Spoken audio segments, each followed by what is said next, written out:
Assalamualaikum warahmatullahi wabarakatuh. Bertemu kembali pada hari ini, hari Senin tanggal 10 Agustus tahun 2020 dalam pembelajaran daring. Masih tetap dengan tema yang sama, yaitu tema 1, tetapi kita masuk pada subtema 3, PB 1, 2, dan 3. Perhatikan pada slide atau pada buku tema halaman 97. Hidup rukun di sekolah.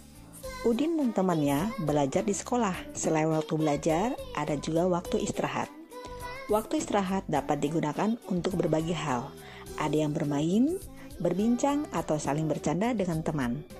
Udin dan Beni beristirahat di bawah pohon rindang. Mereka menikmati bekal makanan dari rumah bersama-sama. Pertanyaannya yang akan kita jawab bersama yaitu, apa yang kamu lakukan pada waktu istirahat di sekolah? Apakah kamu bermain dengan temanmu? Bagaimana sikapmu ketika bermain dengan temanmu? Baiklah anak-anak, apa yang kalian lakukan pada saat istirahat di sekolah? Ya, ada yang bermain, ada yang sarapan, atau ada yang berbincang-bincang dengan teman. Berikutnya, apakah kamu bermain dengan temanmu? Pastinya kalian akan bermain dengan teman, karena salah satu bentuk silaturahmi atau bentuk perkenalan antara kita dan teman. Bagaimana sikapmu ketika bermain dengan temanmu? Ingat anak-anak, apa yang kita harus sikapkan setiap kita bermain dengan teman? Yaitu menjaga aturan bermain dengan menjaga sikap dan sopan santun yang akan kita tampilkan bersama teman. Perhatikan pada slide atau halaman 98. Kita simak yuk percakapan antara Udin dan ibunya. Ibu menyuruh Udin untuk berbagi dengan temannya di sekolah. Bekal disiapkan oleh ibu untuk dibawa oleh Udin ke sekolah. Bagilah bekalmu dengan teman-teman ya, Din. Baik, Bu. Mengapa kita sebaiknya berbagi dengan teman, Bu? Berbagi menunjukkan sikap rukun. Bawalah tempat bekalmu kembali ya setelah pulang ke rumah. Ayo kita berlatih. Sebutkan kalimat perintah pada percakapan Udin dan ibu tersebut. Kalimat perintah isinya menyuruh untuk melakukan sesuatu, di mana dalam percakapan tersebut ada yang diperintahkan ibu kepada Udin. Untuk itu, anak-anak, tulislah kalimat perintah yang kamu dapat pada hari ini.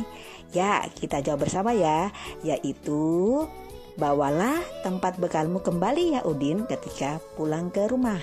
Yang pertama. Yang kedua, bagilah bekal dengan teman-temanmu ya Din.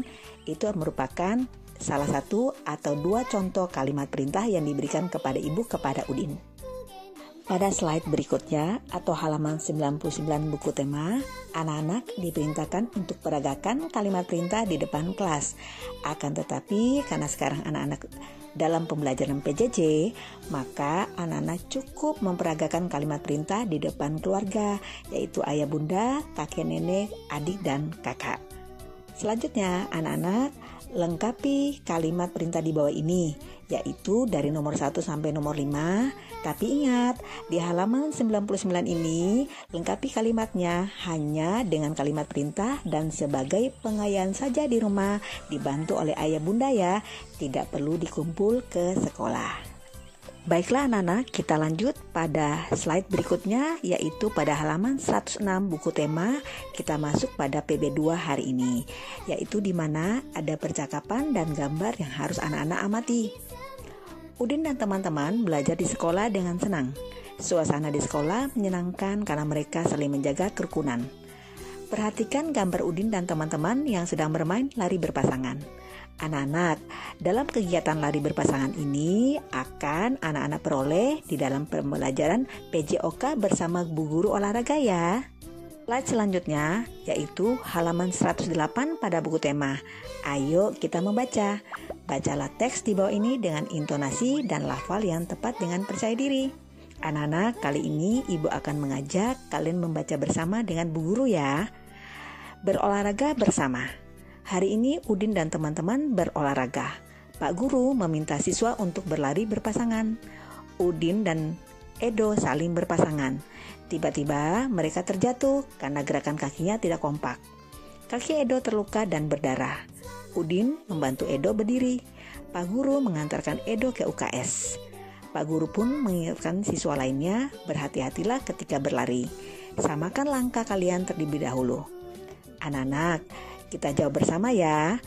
garis bawahi kalimat yang menunjukkan perintah pada teks bacaan di atas. Ayo anak-anak, yang mana kalimat perintahnya? Anak-anak, perintah pada halaman 108 ini adalah anak-anak menggarisbawahi kalimat yang menunjukkan perintah pada teks bacaan di atas. Kita jawab bersama ya. Anak-anak, pada teks berolahraga bersama terdiri dari 10 kalimat. Yang menandakan kalimat adalah tanda titik. Nah, untuk kita mengetahui yang manakah kalimat perintah, ingat ya, ciri-ciri kalimat perintah adalah tanda seru. Untuk itu, yang menggunakan tanda seru yaitu kalimat yang berada pada baris ke-9 dan baris ke-10. Di antaranya, kalimatnya adalah berhati-hatilah ketika kalian berlari. Dan yang kedua, samakan langkah kalian terlebih dahulu. Semoga pembelajaran untuk penggunaan kalimat perintah anak-anak paham ya. Slide berikutnya, halaman 110 buku tema, anak-anak, ibu akan mengajak untuk membuat suatu tanggapan atau suatu pernyataan atau suatu kalimat singkat tentang sikap Udin di sekolah sesuai dengan pengamalan sila pertama dan sila kedua.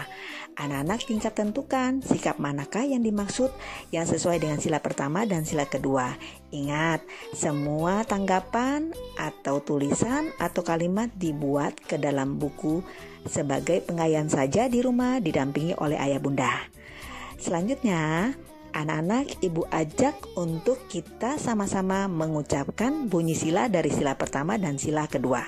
Ayo kita mulai ya. Sila pertama, ketuhanan yang Maha Esa. Sila kedua, kemanusiaan yang adil dan beradab. Hebat. Anak-anak semua pasti bisa untuk menyebutkan sila pertama dan sila kedua Pancasila. Slide selanjutnya yaitu halaman 112 buku tema. Kita masuk pada PB3 hari ini. Perhatikan gambar.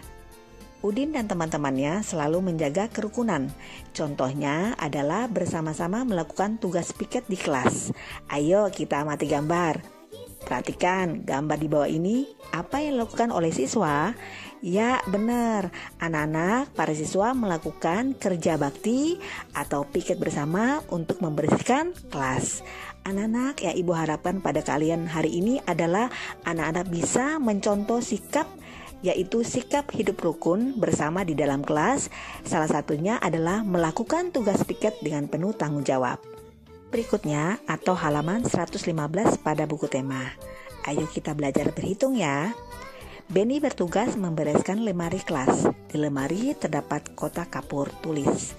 Mula-mula ada 242 kapur tulis.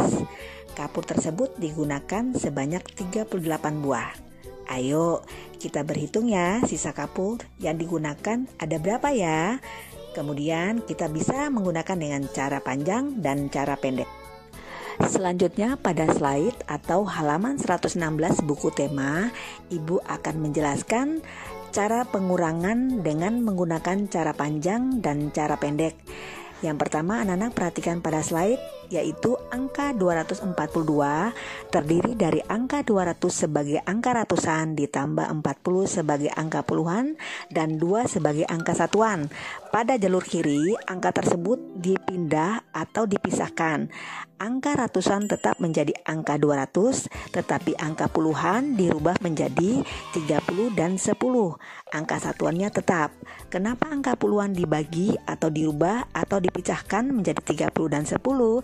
Karena pada soal pengurangan kita adalah nilai di bawah nilai 40, yaitu nilai 38. Untuk itu anak-anak perhatikan pada baris di bawahnya. 242 terdiri dari angka 200 ditambah 30 ditambah 12. 12 diperoleh dari angka 10 dan 2 pada bagian atas tadi. Kemudian 38 terdiri dari angka 30 dan 8 sebagai angka puluhan dan satuan. Untuk itu hasilnya diperoleh dari 200 ditambah 0 ditambah 4. 200 diperoleh dari, karena 200 merupakan angka ratusan berdiri sendiri, maka cukup diturunkan pada angka 200. Kemudian 0 diperoleh dari angka 30 dikurang dengan angka 30 Kemudian angka 12 dikurangi dengan 8, maka diperoleh angka 4. Hasil dari pengerjaan cara panjang sama dengan 204. Selanjutnya yaitu cara pendek. Cara pendek, anak-anak cukup menuliskan 242 dikurang dengan 38 dengan diposisikan angka satuan pada tempatnya, angka puluhan pada tempatnya, dan angka ratusan pada tempatnya. Sehingga 242 dikurang 38 menjadi 204. Atau anak-anak bisa pelajari lebih lanjut pada slide atau buku tema 116 didampingi ayah bunda ya. Baiklah, untuk mengakhiri pertemuan kita kali ini, Ibu harapkan anak-anak sangat paham dan mudah memahami tentang pembelajaran hari ini yang Ibu sampaikan mulai dari PB1, PB2, dan PB3 pada subtema 3 pada hari ini. Dan untuk itu anak-anak akan Ibu berikan tugas yaitu pada halaman 116 dan halaman 117 semua jumlah soalnya yaitu 8, di mana 4 soal anak-anak melakukan pengurangan dengan cara panjang dan 4 soal anak-anak melakukan dengan cara pendek. Semua tugasnya anak-anak tulis di buku biru dan dikumpulkan pada hari Rabu depan yaitu tanggal 19 Agustus 2020. Anak-anak bisa melakukan tugas ini dengan maksimal dan terima kasih Ibu sampaikan kepada ayah bunda yang mau mendampingi putra-putrinya selama pembelajaran PJJ di rumah, dan Ibu akhiri, Assalamualaikum warahmatullahi wabarakatuh.